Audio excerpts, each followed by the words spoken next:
Vote, আপনারা উৎসবের সাথে ভোট দিতে যাইবেন।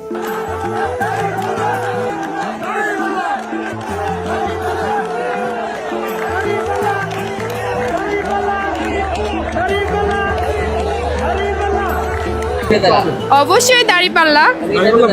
ইয়েস, কসবা। হ্যাঁ, এবারে পরিবেশ কেমন মনে হয় আপনার নির্বাচনের পরিবেশ? অনেক ভালো।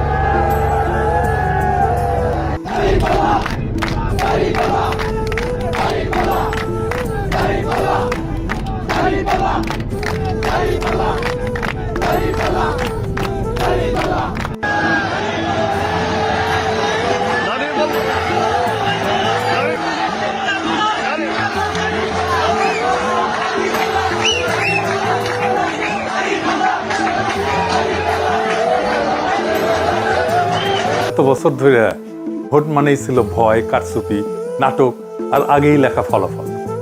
কিন্তু কালকের ভোট আলাদা। এই ভোট কোনো দল বাঁচানোর ভোট না, এই ভোট কোনো নেতার মুখ বাঁচানোর ভোট না, এই ভোট আপনার জীবনের হিসাব চাওয়ার ভোট। আগামীকাল থেকে শুরু হবে বাংলাদেশের এক নতুন অধ্যায়, এক নতুন কালপর্ব। এই বাংলাদেশে কি হবে সেটা বলার আগে আমি আপনাদেরকে একটা কবিতার কিছু অংশ শোনাই। কবিতাটা অনেকেই শুনছেন, সুনীল গঙ্গোপাধ্যায়ের লেখা। নাম হইতেছে কেউ কথা রাখে। আমি মাঝখান থেকে পড়তেছি। মামাবাড়ির মাঝি নাদের আলী বলেছিল, বড় হও দাদা ঠাকুর, তোমাকে আমি 3 প্রহরের বিল দেখাতে নিয়ে যাব। সেখানে পদ্ম ফুলের মাথায় সাপ আর ভ্রমর খেলে। নাদের আলী, আমি আর কত বড় হব?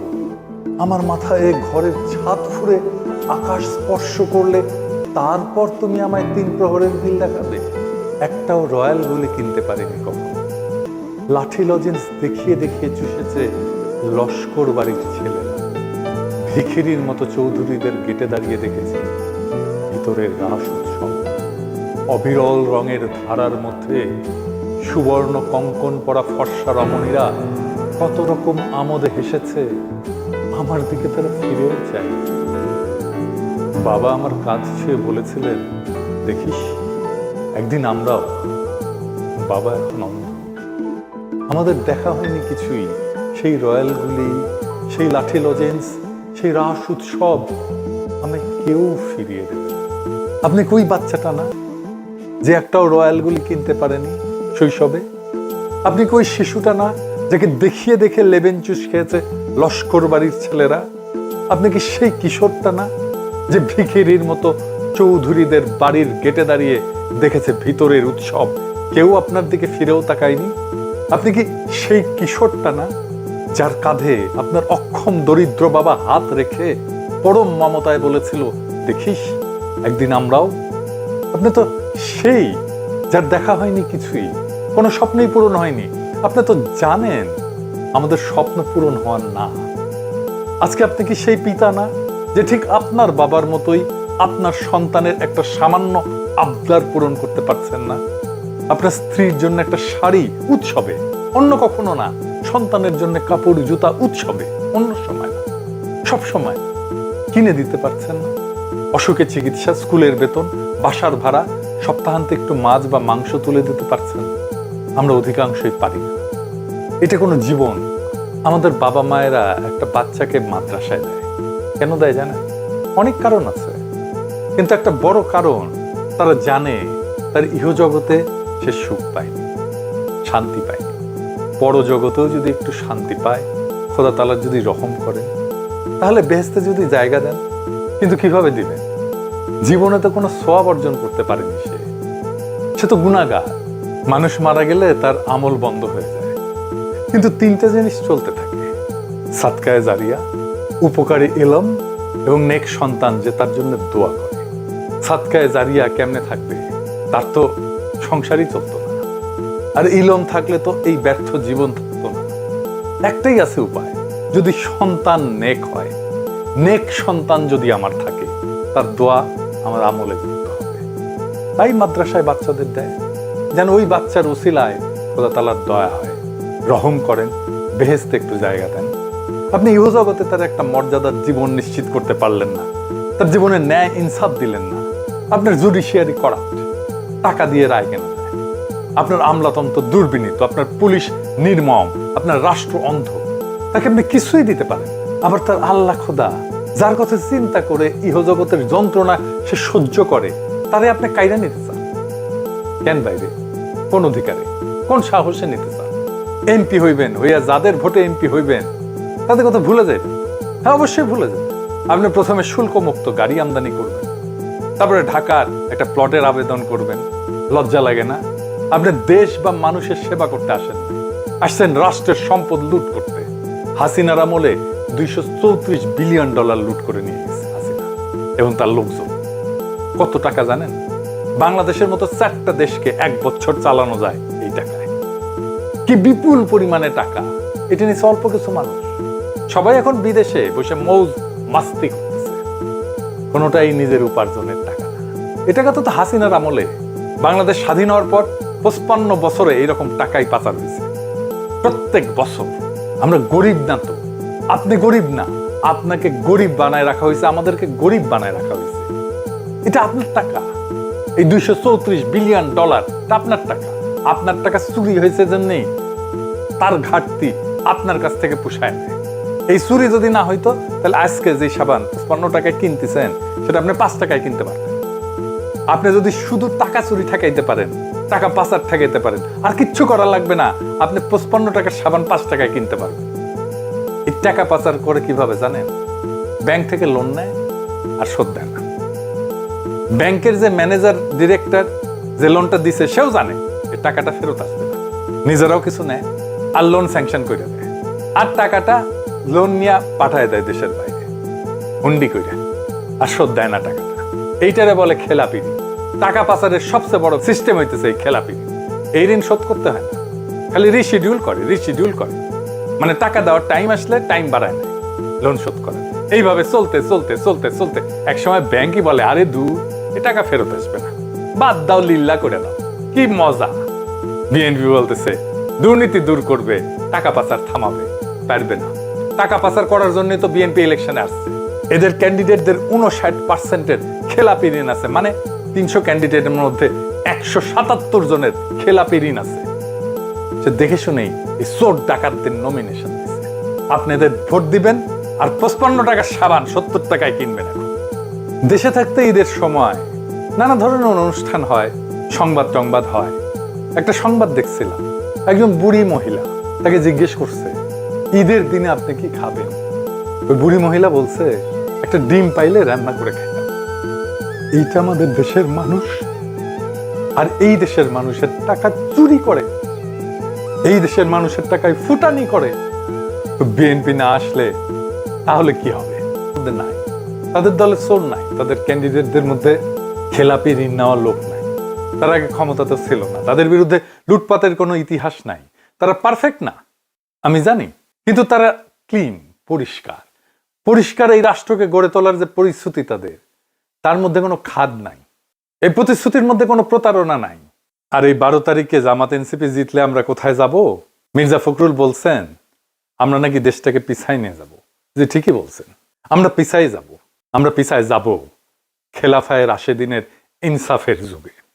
সেই যুগে যাব যেখানে শাসন মানে ছিল না ক্ষমতার দম্ভ, শাসন মানে ছিল সৃষ্টিকর্তার কাছে জবাবদিহি। আমরা যাব সেই শাসনের দিকে যেখানে আমির রাতের অন্ধকারে শহরে ঘুরে বেড়াইতেন, নিজে কাঁধে খাবারের বস্তা তুলে নিতেন, খুঁজে খুঁজে দেখতেন কোথাও কোনো মা, কোনো শিশু না খেয়ে আছে কিনা, কোথাও কোনো শিশু অনাহারে কাঁদতেছে কিনা। যেখানে শাসক বলতেন, ইউফ্রেটিস নদীর তীরে যদি একটা কুকুরও না খেয়ে মরে তার দায় আমার উপরে। সেই খেলাফতে শাসক কোনো আলাদা শ্রেণী ছিলেন না, তার জন্য ভিআইপি টার্মিনাল থাকতো না, তার জন্য প্লেনে ফার্স্ট ক্লাস বিজনেস ক্লাস থাকতো না, তার জন্য আলাদা ভবন থাকতো না। তিনি থাকতেন সাধারণ মানুষের মতো, খাইতেন সাধারণ মানুষের খাবার। তাই তিনি কাঁদতে পারতেন সাধারণ মানুষের কষ্টে। হ্যাঁ মির্জা ফখরুল, আমরা পিছনেই যাইতে চাই। আমরা সেই পিছনে যাইতে চাই যেখানে রাষ্ট্রের শক্তি ছিল ইনসাফ, আইনের শক্তি ছিল নৈতিকতায়, আর রাজনীতির মাপকাঠি ছিল সৃষ্টিকর্তার প্রতি নত হওয়ার ক্ষমতা। আর আপনাদের সামনে যাওয়া যদি হয় লুটের স্বাধীনতা, ভয়ের শাসন আর মিথ্যাকে নীতিতে পরিণত করা, তাহলে হ্যাঁ, আমরা সেই সামনে যাওয়া চাই না। আমরা ফিরে যেতে চাই খেলাফায়ে রাশেদিনের সেই ন্যায় ভিত্তিক শাসনে, যেখানে ক্ষমতা ছিল ইবাদত আর রাষ্ট্র ছিল মানুষের আমানত। জামাত এনসিপির সরকার ক্ষমতায় আসলে একটা জিনিস ধরে রাখতে পারেন, বাংলাদেশ থেকে দুর্নীতির উচ্ছেদ হবে। তারপরে আমরা বাংলাদেশকে একটা দরিদ্র বান্ধব রাষ্ট্র হিসেবে গড়ে তুলব। শুধু দরিদ্র বান্ধব না, আমরা বাংলাদেশকে মানুষ বান্ধব রাষ্ট্র হিসেবে গড়ে তুলব। আমরা কাউকে শাসন করতে চাই না, আমরা কারো উপরে আধিপত্য কায়েম করতে চাই না। আমরা চাই যদি সম্ভব হয় এদেশে প্রত্যেকটা মানুষকে সাহায্য করতে। আপনি সংখ্যাগুরু হন, সংখ্যালঘু হন, আপনি যে কোনো ধর্মের হন না কেন, আপনি সাঁওতাল হন, গারো হন, চাকমা হন, পাহাড়ি হন, সমতলি হন, আপনি খ্রিস্টান হন, আপনি মৌলবাদী হন, আপনি নারী হন, পুরুষ হন, হিজড়া হন, এই রাষ্ট্রে আপনি আগে মানুষ, তারপরে নাগরিক। আমরা জানি একজন মানুষ আর একজন মানুষকে কষ্ট দিয়ে বাঁচতে চায় না। মানুষ চায় একে অপরের সুখের ভেতর দিয়ে বাঁচতে, আর একজনের দুঃখের উপরে দাঁড়ায় না। আমাদের সবার ভেতরে ওই মানুষটাকে মেরে ফেলা হয়েছে। এই 55 বছরে আমরা অন্তরের ওই মানবিক আলো আবার জ্বালাবো। ঘৃণা আর অবজ্ঞার উপরে দাঁড়ায় কোনো সমাজ টেকে না। পাকিস্তান বা ইন্ডিয়া চলে যাওয়ার নসিহত কেউ দেবে না, কারণ যে রাষ্ট্র নাগরিককে ভয় পায় সে রাষ্ট্র নাগরিকের না। অন্যকে ঠকায় সম্পদের লোভ, প্রাচুর্যের লোভ মানুষের আত্মাকে বিষাক্ত করে তুলছে। লোভ আমাদের চারপাশে ঘৃণার দেয়াল তুলছে। লোভ, এই লোভ আমাদের সমাজ থেকে, পরিবার থেকে, মানুষ থেকে বিচ্ছিন্ন করে ফেলছে। আমরা টাকার হিসাব করতে পারি খুব, কিন্তু মানুষের কষ্ট দুঃখ অনুভব করতে পারি না। আমরা অন্যের বেদনা বুঝতে পারি না। আমাদের সমৃদ্ধির চাইতে বেশি দরকার মানবিকতা, চাতুর্যের চাইতে বেশি দরকার দয়া, কঠোরতার চাইতে বেশি দরকার কোমলতা। আর এই গুণগুলো না থাকলে জীবন সহিংস হয়ে ওঠে। আর ঠিক তখনই এইভাবে সবকিছু হারায় যায়। স্বপ্ন হারায়, কল্পনা হারায়, অন্যকে সাহায্য করার মনটা হারায়। আর আমরা মানুষ থাকি না, জিন্দা লাশ হয়ে যাই। এই দেশে সবার জন্য জায়গা আছে। এদেশের মাটি এতটাই উর্বর যে সবাইকে খাওয়ানোর জন্য পর্যাপ্ত শস্য উৎপাদন করতে পারে, যদি আমরা সঠিক পথটা খুঁজে পাই। জনগণের যে ক্ষমতা কেড়ে নিছিল হাসিনা, এইবার সেই ক্ষমতা জনগণের হাতে ফিরাই দিতে হবে আমাদেরকে। আমরা বাঙালি নাকি বাংলাদেশি, এই কূটতর্কে কাউকে আর আটকে রাখা হবে না। আমরা সবাই হব বর্ণ, গোত্র, জেন্ডার বৈষম্যমুক্ত বাংলাদেশ নামের এক অগ্রসর আধুনিক রাষ্ট্রের গর্বিত নাগরিক, এবং প্রত্যেকে হবে সমান নাগরিক। কেউ কারো চেয়ে ছোট না, কেউ কারো চেয়ে বড় না, সমমর্যাদা সম্পন্ন নাগরিক। হিন্দু, মুসলমান, বৌদ্ধ, খ্রিস্টান, পাহাড়ি, আদিবাসী, কেউ পরিচয়ের আড়ালে দাঁড়ায় নিজের অধিকার চাইবে না। কারণ অধিকার ভিক্ষা না, অধিকার জন্মগত। রাষ্ট্র আপনার ধর্ম পালনের অধিকার নিশ্চিত করবে, কিন্তু রাষ্ট্র কোনো ধর্ম পরিচয়ের কারণে কারো উপরে বৈষম্য করবে না।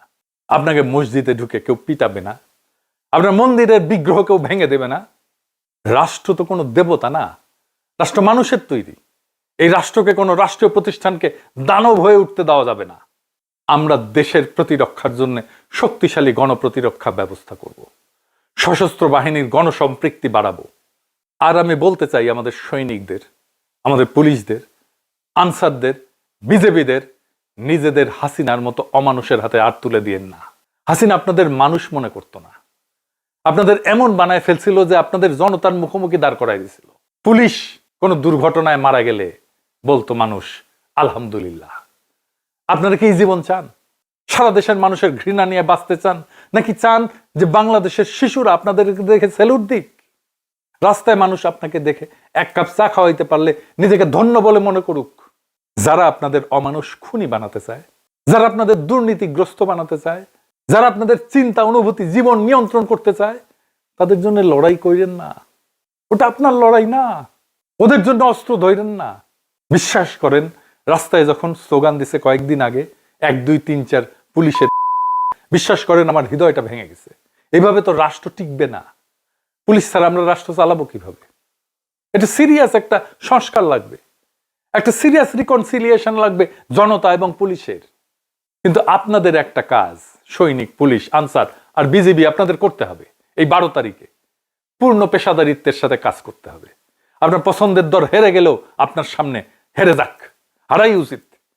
সংশোধন হয়ে আবার ফিরে আসবে 5 বছর পরে।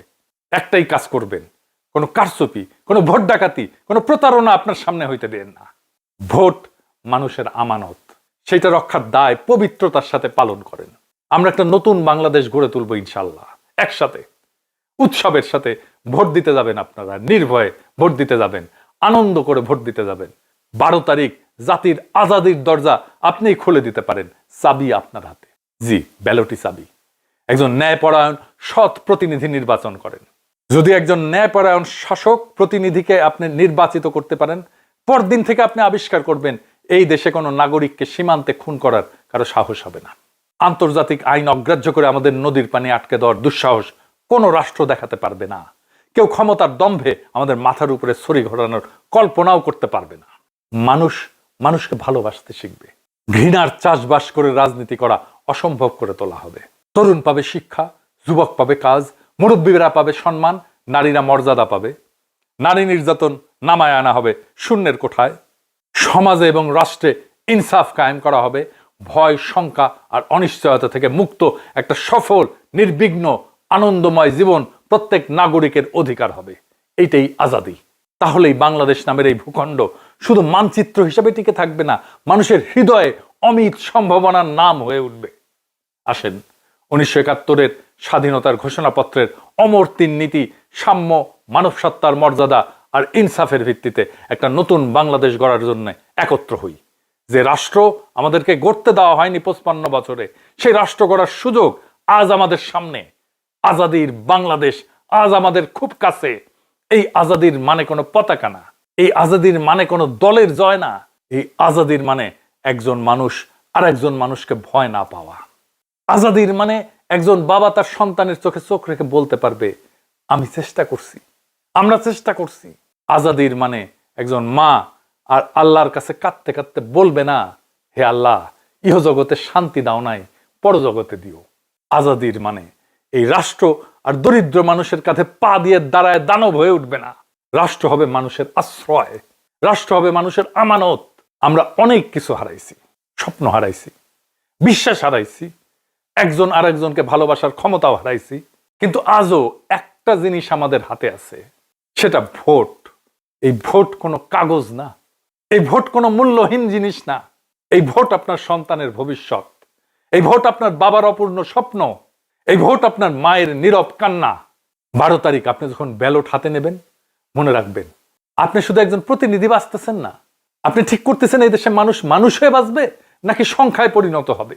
আপনি চাইলে ভয়কে জিততে দিতে পারেন, আপনি চাইলে লুটেরাদের আরেকবার সুযোগ করে দিতে পারেন, আর আপনি চাইলে ইনসাফকে একবার সুযোগ করে দিতে পারেন। আজাদির দরজা আমাদের জন্য কখনোই খোলেনি। আজ সেই দরজার চাবি আপনার হাতে। আপনি সেই দরজার সামনে দাঁড়ায় উৎসবের সাথে ভোট দিতে যান, ভয়কে বাড়িতে রেখে ভোট দিতে যান, মাথা উঁচু করে ভোট দিতে যান, যেন একদিন আমাদের সন্তানেরা বলতে পারে আমাদের বাবা মায়েরা চুপ থাকেনি, তারা মাথা উঁচু করে দাঁড়াইছিল, তারা বেছে নিয়েছিল ইনসাফ। মহান সৃষ্টিকর্তা আমাদের এই অসমাপ্ত কাজ সম্পন্ন করার তৌফিক দিন। ইনকিলাব জিন্দাবাদ, আজাদি জিন্দাবাদ।